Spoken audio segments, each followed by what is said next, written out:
तो जय हिंद है और आपकी ये मौलिकता है कि अपने संविधान को जानें, संविधान से जुड़ी सारी घटनाओं को जानें। वास्तविकता तो यह है कि संपूर्ण संविधान को जानें।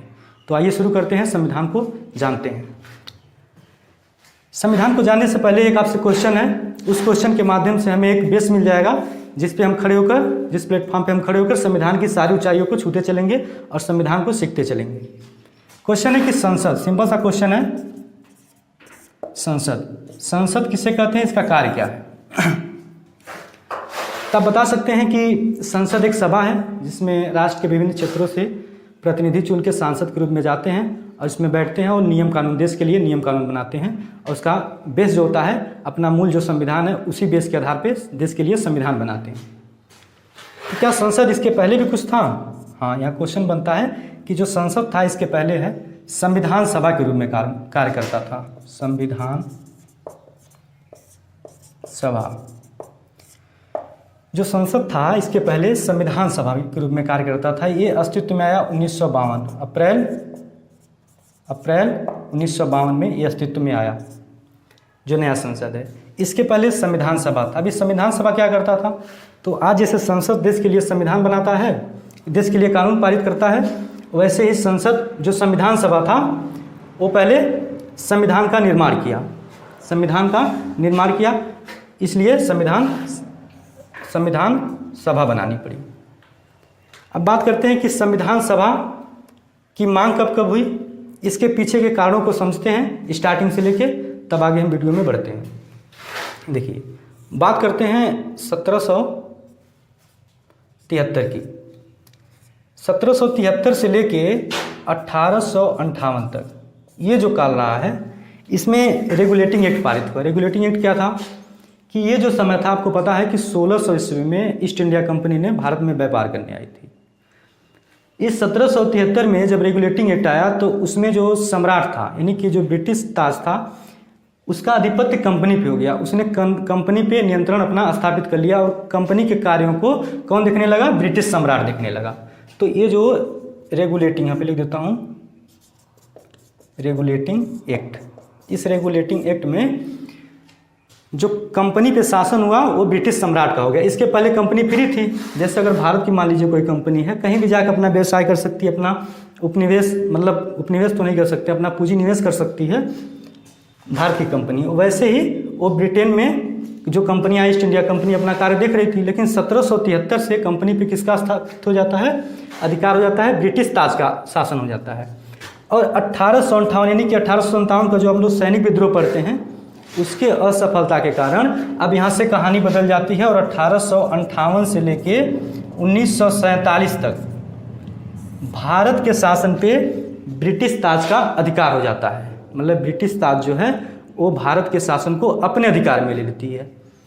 उसके बाद घटनाएं क्या घटती हैं? वो अपने समय समय पे जैसे जैसे उसको जो आवश्यकता होती है, भारत को अपने कठपुतली की तरह नचाती है और अलग अलग डिमांड करती है, अलग अलग नियम पारित करती है।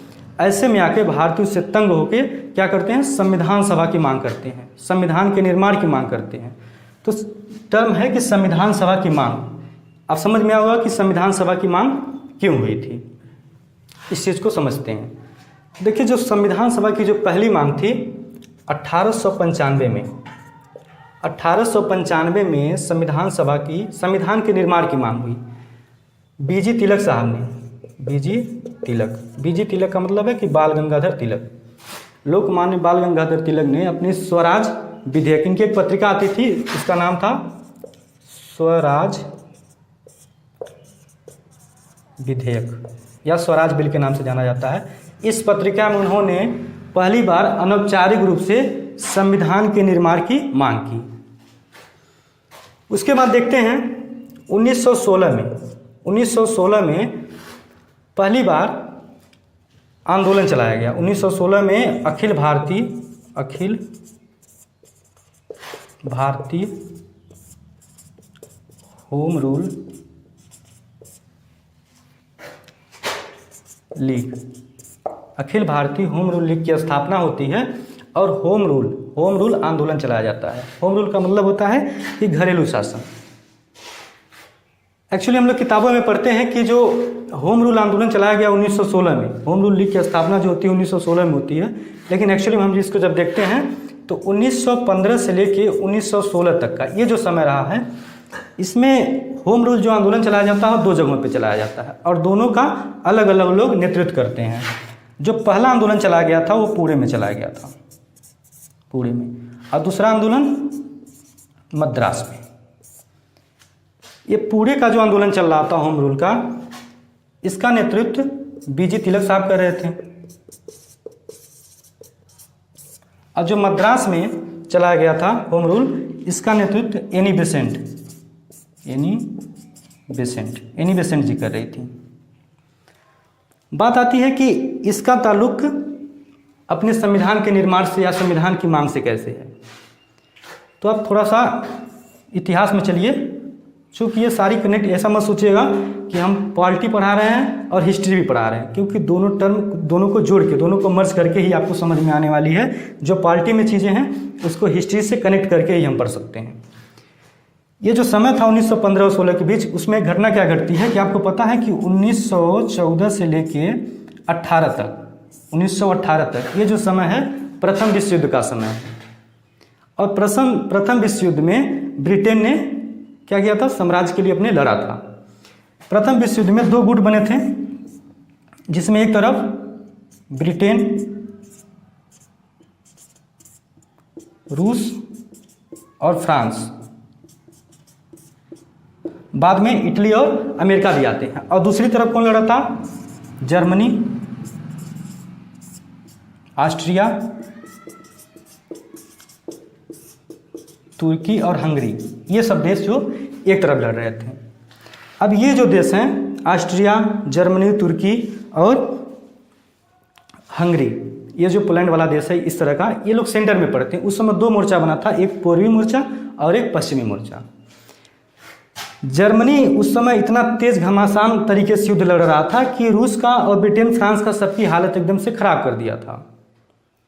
बाकी ब्रिटेन को उस समय सेना की सख्त आवश्यकता थी, युद्ध जीतने के लिए ब्रिटेन को सेना की सख्त आवश्यकता पड़ी। पैसों की इसके पास कमी नहीं थी, क्योंकि भारत एक ऐसा उसका उपनिवेश था, ब्रिटेन साम्राज्य का भारत एक ऐसा उपनिवेश रहा है कि उसको सब कुछ सब तरह से दिया है। वैसे नहीं सोने का चिड़िया कहा जाता है, बहुत अच्छे तरह से लूटा है ब्रिटेन ने भारत को। तो पैसे की कमी नहीं थी, लेकिन सख्त आवश्यकता पड़ी सेना की। घटनाएं आगे क्या घटती हैं कि आपको पता है कि 1915 में गांधी जी की एंट्री होती है। गांधी जी अफ्रीका से आए हुए होते हैं। गांधी जी का फेम तो ऐसे ही अफ्रीका में बढ़ रहा था, और साथ ही साथ भारत में उनकी ख्याति बढ़ रही थी। जैसे कोई भी अपने देश का अगर बाहर जाके कोई भी काम करता है तो इंटरनेशनल लेवल पे तो उसका नाम बढ़ता ही है, और राष्ट्र के लिए ये गौरवान्वित का काम करता है। इसलिए गांधी जी जब 1915 में आए तो अंग्रेजों ने सबसे पहले इन्हीं को अप्रोच किया, गांधी जी को पकड़ा और गांधी जी को सर्जेंट बना दिया। गांधी जी को प्रलोभन दिया, गांधी जी से कहा कि यदि आप सर्जेंट का काम करते हैं हमारे लिए और हमारी युद्ध में सहायता करते हैं तो हम क्या करेंगे, आपके लिए जो आज़ाद करने की बात तो नहीं की। ये बात ध्यान रखिएगा कि बहुत लोग कहते हैं कि कहें अंग्रेज़ की छोड़ देंगे, देश आज़ाद कर देंगे, लेकिन अंग्रेजों ने कभी ऐसा नहीं कहा। आगे आप लोग पढ़ेंगे अगस्त प्रस्ताव, क्रिप्स मिशन और कैबिनेट मिशन, वहाँ तक कैबिनेट मिशन के बाद ही ये बात आती है सामने, इसके पहले कहीं भी आज़ादी की बात नहीं आती है। तो गांधी जी को सर्जेंट बनाया गया और गांधी जी को प्रलोभन दिया गया कि यदि आप हमारे लिए सेना में भर्ती कराने का काम करते हैं, प्रथम विश्व युद्ध में हमारा साथ देते हैं, तो आने वाली जो नीतियाँ हैं उसमें हम कुछ ऐसा कार्य करेंगे जो आप लोगों के लिए ईजी होगा, आप लोगों के लिए पसंद आएगा। और हम सरकार से गुहार लगाएंगे, अपने ब्रिटिश ताज से, ब्रिटिश सम्राट से गुहार लगाएंगे कि आप लोगों के लिए कुछ अच्छी नीतियाँ लेके आएँ, अच्छा काम करें। गांधी जी को यह बात समझ में आ गई, लेकिन गांधी जी की दूरदर्शिता इतनी अच्छी थी, वो जानते थे अच्छे तरह से कि अंग्रेज ऐसा कुछ करने वाले नहीं हैं। लेकिन गांधी जी की यहाँ सैद्धांतिक नीतियों को जब ध्यान में रखते हैं तो आपको पता है कि भारत क्या था, उसका एक उपनिवेश था। अब भारत एक तरह से गुलाम था, गांधी जी की मजबूरी थी, उनका सिद्धांत भी था अगर कोई राजा है तो उसके गुलाम को उसकी बात माननी चाहिए। तो गांधी जी ने माना ये बात और गांधी जी ने सर्जन का काम किया और सेना में लोगों को भर्ती कराया, और जितने लोगों को कहें गांधी जी लोग जाके सैनिक की तरह ब्रिटेन की ओर से लड़े। इसी समय बीजी तिलक भी जुलाई 1914 में जेल से छूटे थे, उनके साथी भी छूटे थे। उन्हें लगा कि अगर अपने हम राजा की आज्ञा का पालन करेंगे, उनकी तरफ से युद्ध करेंगे तो हमें पुरस्कृत करेंगे और हमारे लिए कुछ अच्छा कार्य करेंगे। लेकिन इनके भी समझ में बहुत जल्दी आ गई और इन्होंने तुरंत आंदोलन छेड़ दिया। और ये आंदोलन इतना तेज पकड़ा कि पूरे भारत में लगभग फैल गया। बहुत जोर शोर पे था उस समय आंदोलन। इस आंदोलन में संविधान सभा के निर्माण की मांग कैसे हुई, इसको समझते हैं। एनी बेसेंट की और बीजी तिलक, ये दोनों लोग 1917 में एक झंडा प्रस्तुत किए। 1917 में एक झंडा प्रस्तुत किए। इस झंडे में 5 लाल पट्टी थी, 7 स्टार थे और एक चंद्र आकार का प्रतीक बना था। यहाँ पर डिस्प्ले दिखाया जाएगा ये झंडा। इन्होंने प्रस्तुत किया और आंदोलन किया। इसी आंदोलन में बीजी तिलक का एक प्रसिद्ध नारा रहा कि होम रूल हमारा जन्मसिद्ध अधिकार है। उन्होंने कहा कि होम रूल हमारा जन्मसिद्ध अधिकार है और इसे हम लेकर ही रहेंगे। बीजी तिलक का ये प्रसिद्ध नारा है कि होम रूल हमारा जन्मसिद्ध अधिकार है और इसे हम लेकर रहेंगे। उसी समय एनी बेसेंट 1917 में उनकी एक पत्रिका आती थी। एनी बेसेंट की एक पत्रिका आती थी, पत्रिका, ठीक है ना। एनी बेसेंट की एक पत्रिका आती थी कॉमनवेल्थ। इस पत्रिका में एनी बेसेंट ने कहा कि सामाजिक सुधारों से हमारा तात्पर्य है। उन्होंने कहा कि सामाजिक सुधारों से हमारा तात्पर्य है कि ग्राम पंचायतों से लेकर जिला बोर्डों तक, नगर पालिकाओं तक। उन्होंने कहा कि ग्राम पंचायतों से लेकर जिला बोर्डों तक, ग्राम पंचायतों से लेकर जिला बोर्डों तक और नगर पालिकाओं तक, राज्य परिषद से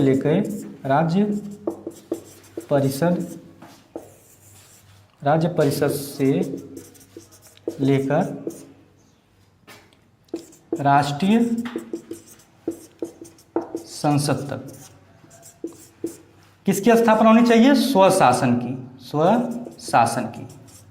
अब देखिए, इन्होंने एक ही सूत्र में पूरे भारत को बांध दिया। उन्होंने कहा कि ग्राम पंचायतों से लेकर जिला बोर्डों तक और नगर पालिकाओं तक, राज्य विधान परिषद से लेकर राष्ट्रीय संसद तक स्वशासन की स्थापना होनी चाहिए। यानी कि उनका ये मत था कि जो मेन शासन है ब्रिटिश का रहे, पूरे भारत पे ब्रिटिश का शासन रहे, लेकिन जो घरेलू शासन है वो हमारे अधिकार में आ जाए, घरेलू शासन पे वर्चस्व हमारा रहे।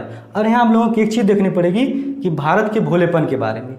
इन्होंने ऐसा इसलिए सोचा कि 1914 में प्रथम विश्व युद्ध हो रहा है, इनको लगा कि अगर घरेलू शासन हमारा होगा तो हम ब्रिटेन का अच्छी तरह से सहायता कर पाएंगे। लेकिन ब्रिटेन को ये नीतियाँ उनकी समझ में नहीं आई और ब्रिटेन ने कोई भी बात मानने को इनकार कर दिया, हर बात मानने को इनकार कर दिया। और हर बार यही कह देता था कि जब युद्ध खत्म होगा, अभी आप लोग द्वितीय विश्व युद्ध आगे पढ़ेंगे, उसमें भी इसने कहा था कि जब युद्ध खत्म होगा तब हम कुछ योजनाएं और नियम लाएंगे। तो ये इनकी मांग थी।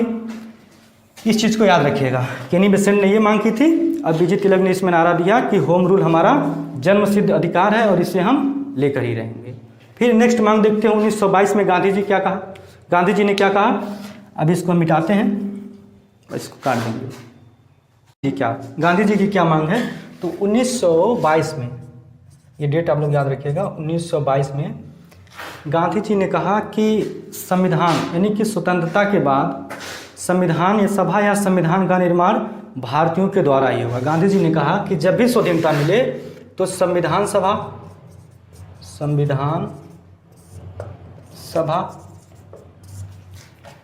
या संविधान का निर्माण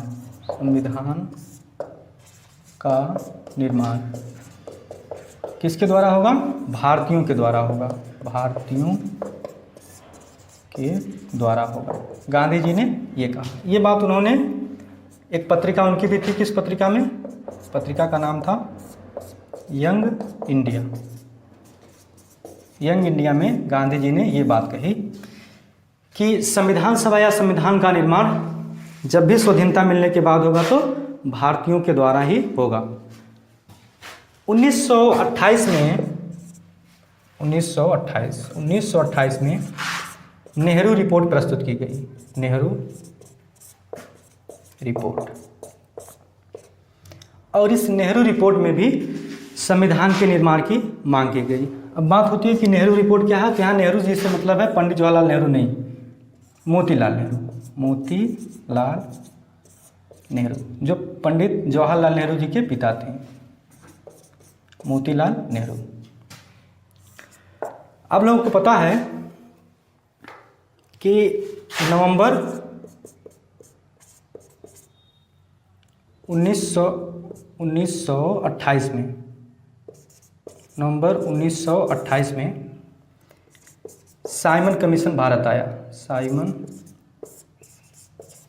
कमीशन भारत आया।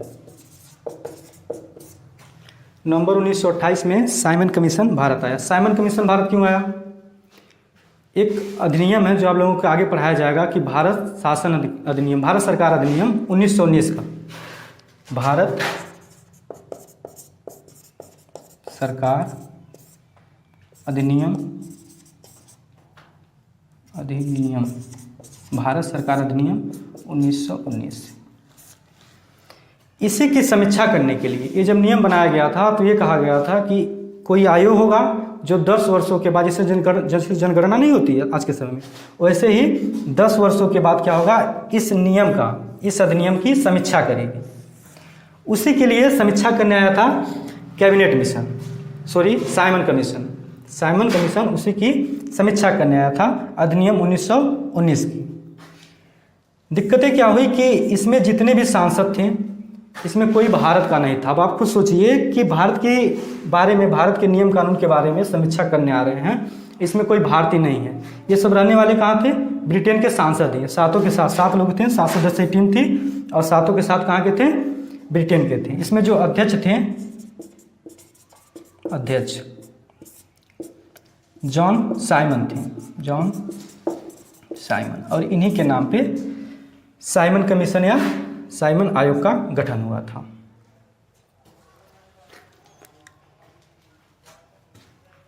तीन फरवरी, डेट याद रखिएगा कि 3 फरवरी 1928 को, 3 फरवरी 1928 को साइमन कमीशन का, साइमन कमीशन का ब्रिटेन में गठन होता है। 27 में गठन होता है और 8 नवंबर 1928 को भारत आया साइमन कमीशन। और जैसे ये भारत में आता है, इसका लोगों ने बहिष्कार किया, नारा लगाया कि Simon commission go back, Simon commission वापस जाओ। इस चीज़ से उन लोगों को बहुत दिक्कत थी कि जितने भी सांसद थे सातों, खैर नाम याद करने की कोई रिक्वायरमेंट नहीं है, उतना इम्पोर्टेंट नहीं है। जो भी इम्पोर्टेंट रहेगा आगे आप लोगों को हम बताते रहेंगे। सारी चीज़ें जितना भी इम्पोर्टेंट रहेगा ये हम पे छोड़ दीजिए, हम सारी चीज़ें आप लोगों को बताते रहेंगे। नारा लगा कि Simon commission go back, Simon commission वापस जाओ। और साइमन कमीशन हार मान के उसको वापस जाना ही पड़ा। साइमन कमीशन वापस गया। उस समय देखते हैं कि भारत सचिव जो थे, भारत सचिव, जो भारत सचिव थे कौन थे? वर्कन हेड, लॉर्ड वर्कन हेड लिखते हैं, लॉर्ड वर्कन हेड। ये जो लॉर्ड वर्कन थे, हेड जो थे, वो भारत सचिव थे। वर्कन हेड ने जब ये बात सुनी तो भारतीयों पे ब्लेम किया कि आप लोग ना कुछ करते हैं अपने बारे में, ना कुछ हमें करने देते हैं। अगर आप लोगों की सर्वसम्मत से अगर कोई भी संविधान का निर्माण हो या चाहे कोई मांग अगर आप लोग कर ले, संविधान अपना बना लें, तो हम कोशिश करेंगे कि ब्रिटेन के सम्राट से कह के उसको पारित कराने के लिए। ये बात भारतीयों को समझ में आ गई और उन्होंने जल्द से जल्द इस पर कार्रवाई किया। देखिए, उन्होंने एक चीज़ याद रखिएगा कि टर्म बोला था कि सर्वसम्मत के आधार पर, सर्वसम्मत के आधार पर। सर्वसम्मत के आधार का मतलब क्या है कि भारत में उस समय 29 पार्टियां थीं और 29 पार्टियों को इकट्ठा करना ये कोई आसान काम नहीं था। मुस्लिम लीग तो कोई अपना ही कार्य कर रही थी, भारतीय राष्ट्रीय कांग्रेस कुछ अलग ही काम कर रही थी, ठीक है। फिर भी बहुत कोशिशों के बाद इन 29 पार्टियों की तत्कालिक बैठक हुई और इसमें से 8 सदस्यों ने एक रिपोर्ट प्रस्तुत की जिसको नेहरू रिपोर्ट कहा जाता है। और इस नेहरू रिपोर्ट में उन्होंने अपनी मांगें रखी। ये जो 8 सदस्यीय समिति का गठन हुआ जिसमें नेहरू रिपोर्ट की मांग की गई, इसमें अध्यक्ष का काम किए मोतीलाल नेहरू। किसका काम किए? अध्यक्ष का काम किए मोतीलाल नेहरू। और ये बहुत जल्दी कार्रवाई हुई और उनसे डिमांड की गई। डिमांड क्या की गई? अब देखिए, अब इसके बारे में सुनिए कि संविधान के निर्माण के बारे में नेहरू रिपोर्ट की क्या मांग थी। मौका मिला उनको मांग करने का, तो उन्होंने क्या मांग की? उन्होंने मांग की जो आज के संविधान में है, इसीलिए इसे ब्लूप्रिंट कहा जाता है। एक चीज़ नोट करिएगा, ये जो नेहरू रिपोर्ट है इसको ब्लूप्रिंट भी कहा जाता है। ब्लूप्रिंट क्यों कहा जाता है अभी आपको समझ में आ जाएगा जब इसकी आप मांग सुनेंगे। मांग क्या थी इसकी मांग क्या थी? पहली मांग थी कि जो प्राथमिक शिक्षा है उसको निःशुल्क कर दिया जाए। प्राथमिक शिक्षा को निःशुल्क कर दिया जाए। दूसरी मांग थी कि कानून के समक्ष समानता, जो आज के आपके संविधान में देखने को मिलती है चीज़ें। तीसरी चीज़ थी धार्मिक स्वतंत्रता।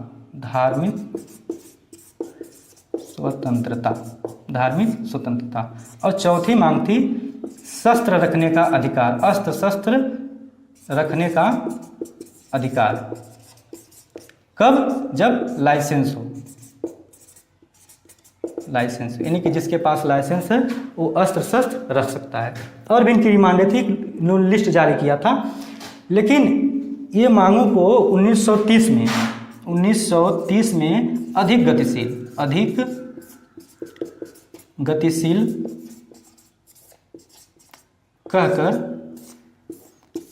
गतिशील कहकर ब्रिटिश सरकार ने इसको हटा दिया और इनकी मांगें नहीं पूरी हुई।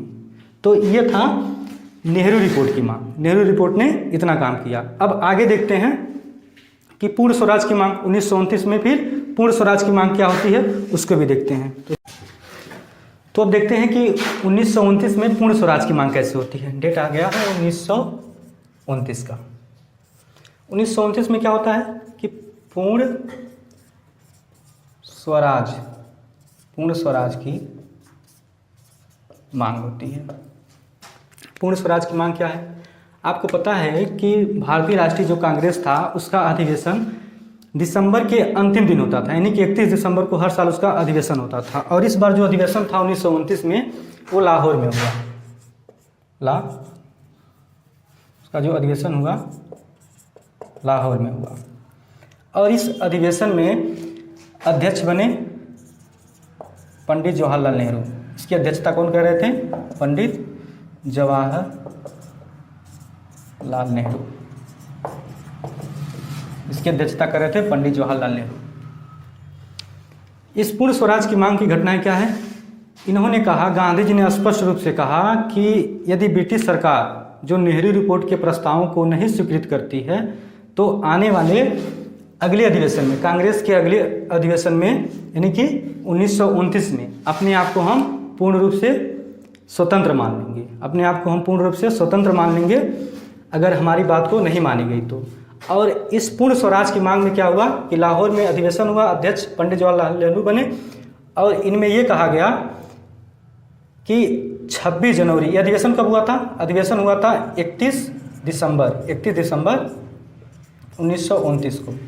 और इसमें यह कहा गया कि 26 जनवरी 1930 को हम पूर्ण रूप से स्वतंत्र हो जाएंगे। इतनी बड़ी इन्होंने डिमांड कर दी, इतनी बड़ी पंडित जी ने घोषणा कर दी कि 26 जनवरी 1930 को हम पूर्ण रूप से स्वतंत्र हो जाएंगे। इस तरह से पूर्ण स्वराज की मांग हुई। और उन्होंने कहा अब तक जो मांग चल रही थी वो पूर्ण स्वराज की मांग चल रही थी, पीछे भी पूर्ण स्वराज की मांग चल रही थी, लेकिन अधीन किसकी थी? ब्रिटिश सरकार की थी। लेकिन इसमें क्या हुआ पूर्ण स्वराज में कि पूरी तरह से भारत क्या हो जाएगा? पूरी तरह से भारत स्वतंत्र हो जाएगा। किसी के अधीन बिल्कुल नहीं रहेगा, यहाँ तक कि किसी का डोमिनियन भी नहीं बनेगा, डोमिनियन स्टेटस को भी प्राप्त नहीं कर पाएगा। अभी आप लोगों ने जब पढ़ा था 1916 में जब पढ़ा था आप लोगों ने होम रूलिंग आंदोलन, तो एक चीज़ आपको बताना भूल गए कि 1916 में जो था इसमें डोमिनियन स्टेटस की मांग भी हो रही थी। उस समय जो था ब्रिटिश साम्राज्य के अलग अलग जो उपनिवेश थे उसमें डोमिनियन स्टेटस को प्राप्त कर चुके थे और भारत भी चाहता था कि हम भी डोमिनियन स्टेटस को प्राप्त कर लें। डोमिनियन स्टेटस क्या होता है? जैसे मान लीजिए कोई बड़ा सा राज्य है और किसी छोटे राज्य पे उसका अधिकार हो, मतलब राज्य का जो छोटा राज्य है उसका सब काम अपने आप देख रहा है, सारी क्रियाएं कर रहा है, लेकिन जो उसका राष्ट्राध्यक्ष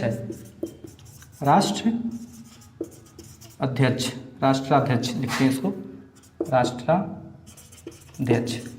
ये जो राष्ट्राध्यक्ष उसका है वो कौन बनेगा? ब्रिटेन रहेगा। यानी कि कोई ऐसा देश है जो अपने सारे नियमों कानूनों को, सैनिकों को रखता है, सारी आर्थिक गतिविधियां, व्यापार, सारी चीज़ करता है, लेकिन उसका राष्ट्राध्यक्ष कौन होगा? वास्तविकता में ब्रिटेन के सम्राट होंगे, ब्रिटेन होगा। ऐसे राष्ट्र को डोमिनियन कहा जाता है। 1916 में ऐसे बहुत से राष्ट्र थे जैसे कनाडा, ऑस्ट्रेलिया, इंडोनेशिया और दक्षिण अफ्रीका। ये सब ऐसे देश थे जो ब्रिटिश साम्राज्य के उपनिवेश थे, लेकिन इन्होंने डोमिनियन स्टेटस को प्राप्त कर लिया था। अब आप लोग समझ गए होंगे कि डोमिनियन स्टेटस का मतलब क्या है, कि ये लोग सारे क्रियाएं अपने आप संपन्न करेंगे, सब कुछ अपने आप देखेंगे, लेकिन जो राष्ट्राध्यक्ष होगा, अंतिम सम्राट कौन होगा? ब्रिटेन होगा। ठीक है ना। अब भारत भी यही चाहता था, इसमें चाहता था 1916 में, लेकिन अब भारत ये नहीं चाहता है। 1929 में पूर्ण स्वराज की मांग होती है, भारत डोमिनियन स्टेट भी नहीं चाहता है। सीधे घोषणा कर दी गई कि 26 जनवरी 1930 को हम पूर्ण रूप से स्वतंत्र हैं, अपने आप स्वतंत्रता की घोषणा कर दी। और नेहरू जी ने 3 रंग का अपना जो तिरंगा है उसको फहराया। खैर ये तिरंगा जो था अलग था, यहाँ आपको स्क्रीन पे दिखाया जाएगा, इसका अलग रंग था, रंग में डिफरेंट था तिरंगे की। ठीक है ना। और उन्होंने झंडा फहरा के क्या किया? पूर्ण स्वराज की घोषणा कर दी। तो ये अब तक हम जितनी मांगे पढ़े हैं, ये क्या था? अनऑफिशियल मांग था, अनौपचारिक मांग थी।